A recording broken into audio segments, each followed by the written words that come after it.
طالبان تو بڑے جو ہے وہ بیکورڈ لوگ ہیں۔ اسلام آباد کے اندر وفاقی وزیر اطلاعات فواد چودھری اور مشیر قومی سلامتی موید یوسف اس وقت جو ہے وہ پریس کانفرنس کر رہے ہیں۔ اس پر مزید بات کریں گے۔ آسما شرازی اور شوکت پراچا ہمارے ساتھ موجود ہیں، سینئر اینکر پرسن۔ آسما، آپ سے سوال کرنا چاہوں گی، یہ کتنی اہم پریس کانفرنس ہے؟ ثبوت اور شواہد کے ساتھ جو ہے آج یہ پریس کانفرنس کی گئی ہے۔ ظاہر ہے کہ بہت اہم پریس کانفرنس ہے، اور جو سوشل میڈیا ٹرینڈ کے حوالے سے اور خاص کر کے جو حال ہی میں سینکشن پاکستان کے یعنی پاکستان پہ پابندیاں لگانے کے حوالے سے ایک ہیش ٹیگ چلایا گیا تھا، وہ ظاہر ہے کہ اس کے اوپر بہت تشویش کا اظہار کیا جا رہا ہے مختلف حلقوں کے اندر اور حکومتی اور ریاستی حلقوں کے اندر، لہٰذا یہ ایک بہت اہم معاملہ ہے جس کے اوپر ایک اچھی پریس کانفرنس فواد چودھری صاحب نے ڈیٹا کے ساتھ جو ہے وہ کی ہے اور مہیا بھی کی ہے، لیکن اس کے ساتھ ساتھ بہت ساری ایسی چیزیں ہیں جس کا کہ کاؤنٹر نیریٹو جو ہوتا ہے وہ بھی حکومتوں اور ریاستوں نے بنانا ہوتا ہے۔ بالکل ٹھیک بات ہے، ایک پورا یورپی یونین اور یورپی ممالک کے حوالے سے آپ نے دیکھا کہ ایک نیٹ ورک اور ایک پورا جو پاکستان کے خلاف 5th جنریشن وارفیئر تھی، اس کا ایک ایکسپوز ہوا کچھ عرصہ پہلے، اور اس کے بارے میں بہت سی ڈیٹیلز جو ہے وہ منظر عام پر آئی۔ ایک حقیقت ہے کہ ہندوستان پاکستان کے خلاف ایک اینٹی لابنگ جو ہے وہ کر رہا ہے، اس میں اب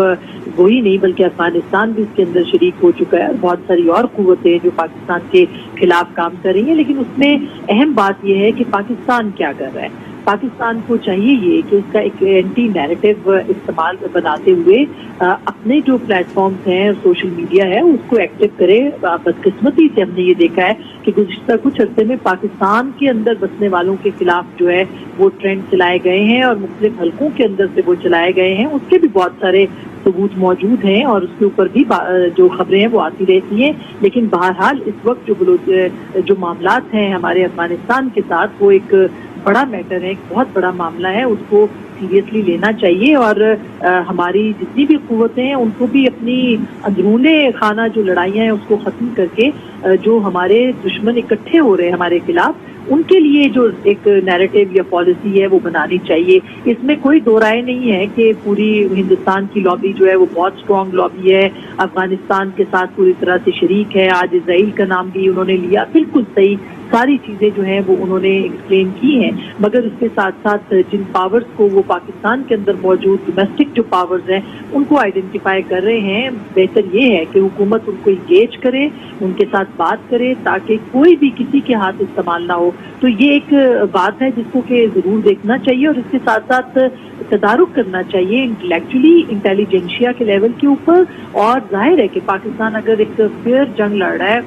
ایک ایسی جنگ لڑ رہا ہے جو کہ جس میں کہ سارے دشمن اکٹھے ہو گئے ہیں پاکستان کے خلاف، تو اس میں یہ وہ وقت ہے کہ جس میں تمام جو پاکستان کے اندر قوتیں ہیں ان کو اکٹھا کیا جائے، ایک نیریٹو کیا جائے، اور اس نیریٹو کو جو ہے پالیسی کے طور پر اختیار کیا جائے۔ یہ درست بات ہے کہ پاکستان جو ہے وہ افغانستان کے اندر اس وقت انٹرفیئرنس نہیں چاہتا، وہ نہیں کر رہا، امن چاہتا ہے، امن کے لیے کام کر رہا ہے، لیکن یہ جو اس وقت ظاہر ہے کہ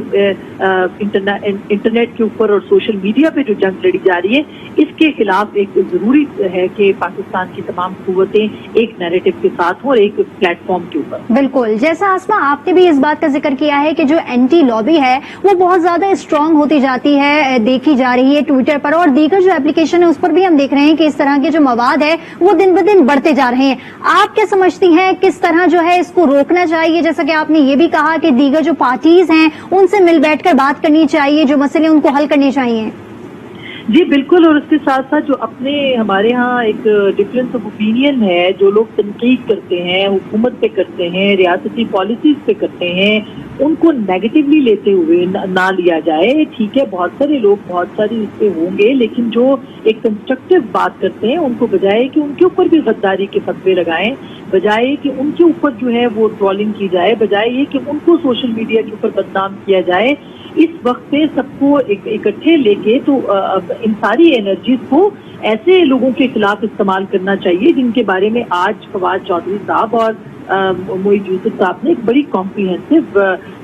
اسٹیٹمنٹ دی ہے، وہ ثبوت دکھائے ہیں، یہ بات درست ہے، اور کوئی بھی اس بات سے انکار نہیں کرے گا کہ پاکستان کے خلاف ایک منظم سازش ہو رہی ہے، اس کو تنہا کرنے کی، پاکستان کو آئسولیٹ کرنے کی، اور ہماری اتنی قربانیاں، جو 80,000 لوگ ہمارے شہید ہوئے ہیں، افغانستان کے لیے ہم نے کتنی پناہ دی ہے، ہمارے ہاں